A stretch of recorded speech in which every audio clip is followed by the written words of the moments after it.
আমরা সিলেট শহর আসলে কতটুকু সুন্দর তার আসল চেহারা আমরা অনেকেই দেখছি। পরিচিত শহরের বাড়া একটু ভিতরের বাইরে গেলে আছে এমন কিছু গ্রাম, এমন কিছু লুকাইল রাস্তা, এগুলা যেন সময়ের বাইরে আটকাইল আছে। আজকে ভিডিওর মাঝে আমি হাইকিং করবো ভারত বাংলাদেশ সীমান্তর একদম পাহাড়ের বুকে গেছে থাকা ও অদ্ভুত শান্ত গ্রামগুলোর হতে। আর লগে তো দেখাইমু এমন কিছু নতুন প্লেস যেগুলো অনেকের চোখে না ভরা সৌন্দর্য।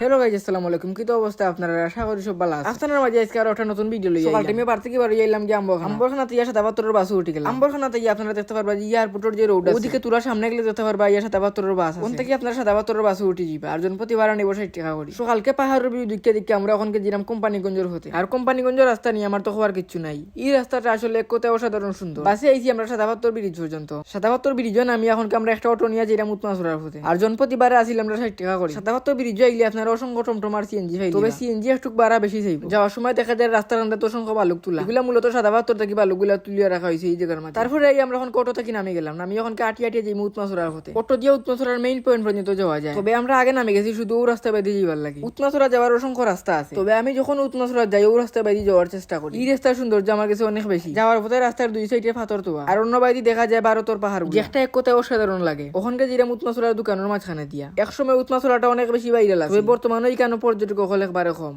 কারণ বর্তমানে এই জায়গাটা স্থানীয় একবারে কমে গেছে, যার কারণে পর্যটক হল এই জায়গার মাঝে তেমন বেশি আইন না। অনেকেই কইতে পারেন যে ভাই উত্তমাছড়া তো আমরা অনেকেই গেছি, অনেকেই জানি, তবে আমরা খালি আজকে উত্তমাছড়া তো আইছি। আমরা হাইকিং করবো উত্তমাছড়া থেকে বিছনাকান্দি পর্যন্ত। উত্তমাছড়াতে আমরা ঘুরাঘুরি করার শেষে ওখানকে যাই তুরংছড়ার। উত্তমাছড়া থেকে আপনারা খাল ভার ইয়া ডাইনে দিয়া যে রাস্তা দেখবা ও রাস্তা বাজি তুরংছড়া যাওয়া। আর যদি লেখান না বুঝেন তাহলে আপনারা এই জায়গায় যে কোনো মানুষের জিজ্ঞা করলে আপনারা দেখা দিব তুরংছড়ার রাস্তা। আর উত্তমাছড়া থেকে তুরংছড়া যাওয়ার ফলে রাস্তাটা এক কথা অসাধারণ লাগে আমার কাছে। যাওয়ার সময় দেখা মিলে ছোট ছোট গ্রাম, ছোট ছোট রাস্তা, আরো লাগান সুন্দর সুন্দর ব্রিজ গুলা। তবে এই জায়গার মাঝে আগে আরেকটা ব্রিজ আছে, এই ব্রিজটা ভাঙ্গায় ওই জায়গার মাঝে অস্থায়ীভাবে একটা ব্রিজ নির্মাণ করা হয়েছে। তবে এই ব্রিজটা অনেক বেশি ঝুঁকিপূর্ণ। এই ব্রিজটা ফালানি পরে আপনারা দেখতে পারবেন অসাধারণ সুন্দর একটা রাস্তা। আজকের হাইকিং এর সবচেয়ে অসাধারণ রাস্তাটা আমার কাছে লাগছে ও সুন্দর রাস্তাটাও। তবে এই রাস্তাটা আগে অনেকবার আইছি, তবে আমি এই রাস্তা বাইতে যতবারও যাই আমার কাছে অসম্ভব সুন্দর লাগে এই রাস্তাটা। রাস্তার দুই পাশে যখন ধান খেত আছে এই রাস্তার সৌন্দর্য আরো বেশি আছে। এই রাস্তা ফালাই এখন যেরকম একটা গ্রামের বাইরে, এই গ্রামটার নাম তুরংছড়া। আর এখন কে আছি আমরা তুরংছড়া। উত্তমাছড়া যেরকম পানি আসিল না, তুরংছড়া তো বর্তমানে তেমন পানি নাই। তবে মেঘর দিনও আইলে আপনারা এই জায়গার মাঝে অসংখ্য পানি পাইবা,